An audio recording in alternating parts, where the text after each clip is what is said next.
Hello guys, welcome back to Beyond the Realms, and today I'm going to be reviewing the Blu-ray of Robocop 3. Once again, out of this trilogy Blu-ray box set.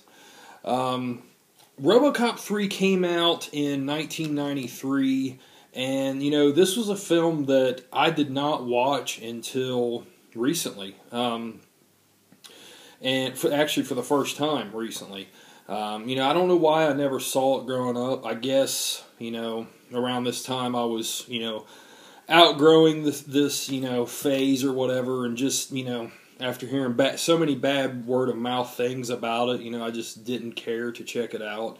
But for those of you that haven't seen Robocop 3, in this one, OCP is on the verge of bankruptcy, so they team up with this Japanese organization, another corporation, who buys stock in OCP, and they dispatch this group of officers called rehabilitators.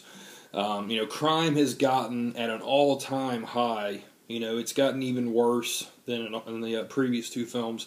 So they dispatch these rehabilitators, which are, through the media and everything, they're saying that it's to help fix everything, but really what they're trying to do is to rid all of the residents of a little subdivision called Cadillac Heights. And their plan is to get everybody out of this area, knock everything down, and then officially start Delta City, which is, been the plan of OCP since the very first film. And, Robocop knows that something is up with this. He sees what they're doing, but he has that fourth directive, where he can't oppose an OCP officer. Well, there is a little girl in this named Nico who is a computer whiz. Her parents, she gets separated from her parents, so she is with some of the rebels that are trying to save Cadillac Heights. And she gets all, maybe not her, no, it's not her.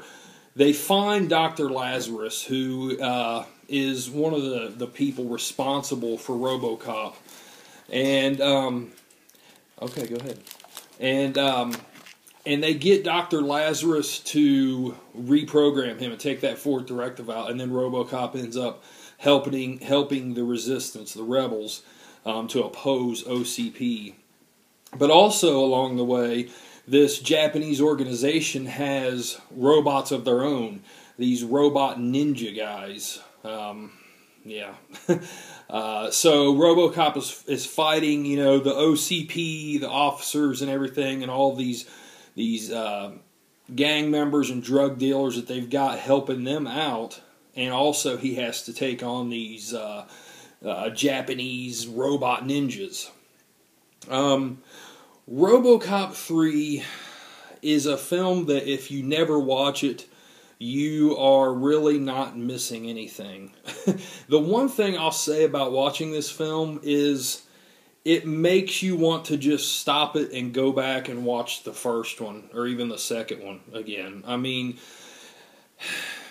they really what they did in this, okay, first off, the graphic violence of part 1 and, even the craziness of part 2, being R-rated, is completely stripped out of this film. This one is PG-13, and the best way I know how to describe this film is, from watching it, it looks like they were trying to take Robocop, completely water him down, neuter the story of everything that made it so great, and in turn make it into a family-friendly, kid-oriented action film.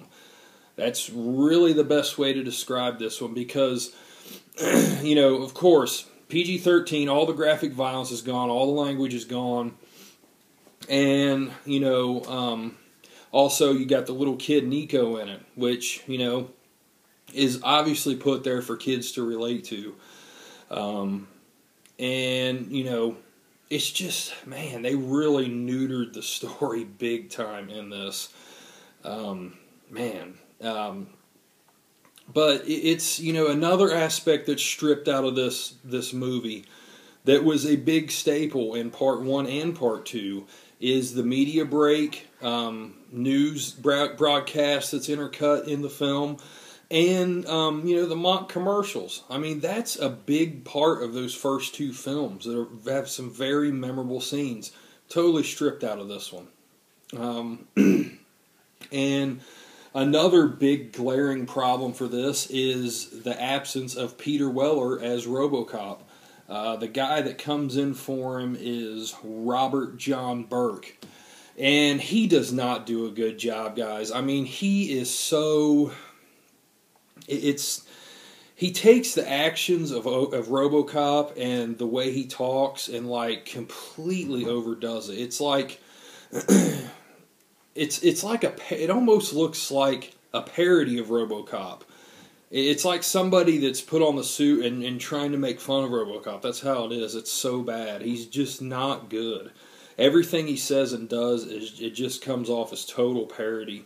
And, I mean, that's obviously not what they were going for, but that is really how it plays.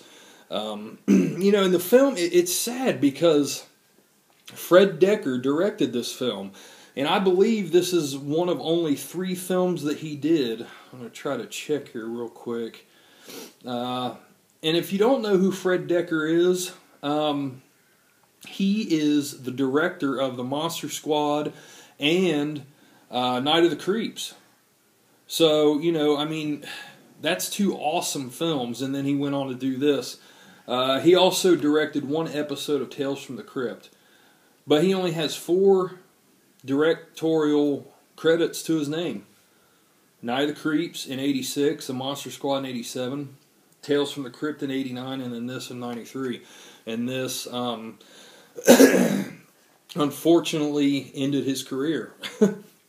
With Monster Squad and Night of the Creeps, those 2 are horror movie staples. They're classics now. But also at the time, they failed really bad at the box office. They didn't do well at all. And then this one also came out completely tanked. That pretty much ended Dekker's career. But it's unfortunate, And also this one was wrote by Frank Miller, which I forgot to mention in the part 2. He also wrote the second film. Excuse me here. But it's just, man, in the Japanese robot ninjas in this, it's, God, they're just not good. I mean, they just don't come off as threatening bad guys at all. One good thing about this, I guess, is the return of Ed 209. He's in it a little bit. Nico reprograms him, and Ed 209 ends up helping out the Resistance some. I mean, that's one good aspect. The music from the original returns in this, which it was, I believe, fully absent from Part 2. I don't think they had the original music of Part 2, but that's back in this. So, there are a few small positives in this, but not many, guys. And, also, I have to say real quick, returning characters in this. Nancy Allen's back, briefly. She's not in it a lot. Then you have, the police chief. I can't remember. The black guy. I mentioned in the last review. He's in 1 and 2. And then the CEO guy, or the CEO henchman guy. I don't remember his name, his real name, or his character name, but he wears the glasses, and he's always the one that claps every time the CEO says something. He's like the ultimate CEO kiss ass. He's in this also. I think that's it for returning characters. Not too many. But, with all this said, you would think that I would really hate this film. And actually, I don't. I like this film on a guilty pleasure level, and I'll tell you why. And I think I figured it out. I think it's just because I enjoy the Robocop universe. I mean, even this one, I mean, it's not even nearly as good as Part 2. So, I mean, you don't even have to mention how far away it is from Part 1. But it's still an entertaining film to me. It's still fun. It still has a fun side to it. I mean, it's a good bad film. You could say it's a guilty pleasure. It's not something I could watch all the time. Not by any means. I mean, I could watch part 1 all the time. I could watch part 2 a lot. Part 3 is something that I'm only going to put in and watch every once in a great while, you know. But just loving the, you know, the oppressive OCP, you know, that being in this, just the whole universe. And Robocop, he's still in it. He's, you know, the outfit still looks good and everything, despite, you know, the horrible actor underneath. But I just love the Robocop universe, so, you know, I can look at it as a guilty pleasure. And I don't think it's nearly as bad as what some people say it is. Like, this movie, if you just look around just a little bit online, you're going to see this movie completely ripped apart in as high as 99% of the reviews. Like, there's so many negative reviews on this. And I think that people are a little bit harsh on it. It's not as bad as what everybody says. Now, I'm sure some of you may disagree, and that's okay. I mean, it's understandable. But I just didn't see it as bad as, you know, what a lot of people say it is. So if you've never seen Robocop 3, like I said, you're not going to miss out by not watching it. Not at all. But, you know, if you just enjoy the atmosphere of the Robocop films, just the you know, the story, the universe, you know, Robocop in general, and you want to fix, you know, check it out. Just don't expect much. Don't have your expectations high when you go into it, and maybe you won't be let down like me. You know, I didn't expect anything, and after I watched it, I was like, okay, it's decent. So, Robocop 3, guys, I'm going to give it a 6 out of 10. You know, maybe a little bit. That might be just a little bit too high, but I was entertained by it. So, you know, 6 out of 10 for me. And the Blu-ray looks fantastic. It looks a lot better than Part 1 and Part 2, which is unfortunate because it's ass backwards. Like, each story gets progressively goes down in quality, but the picture quality goes up. The picture quality on this, I'll give it an 8 out of 10. You know, it's not reference material either, but it is better than Part 2, and definitely better than Part 1 as far as the picture quality goes. So, you know, I would highly recommend this box set if you don't have any of the Robocop films, or if you do have them and want to upgrade. Unfortunately, there are no special features at all on this, which really sucks. There's only the trailer for each film, and that is it.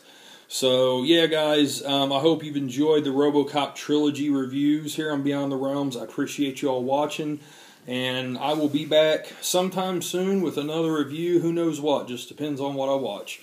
So, hope you all are doing well. Have a good one, guys. Later.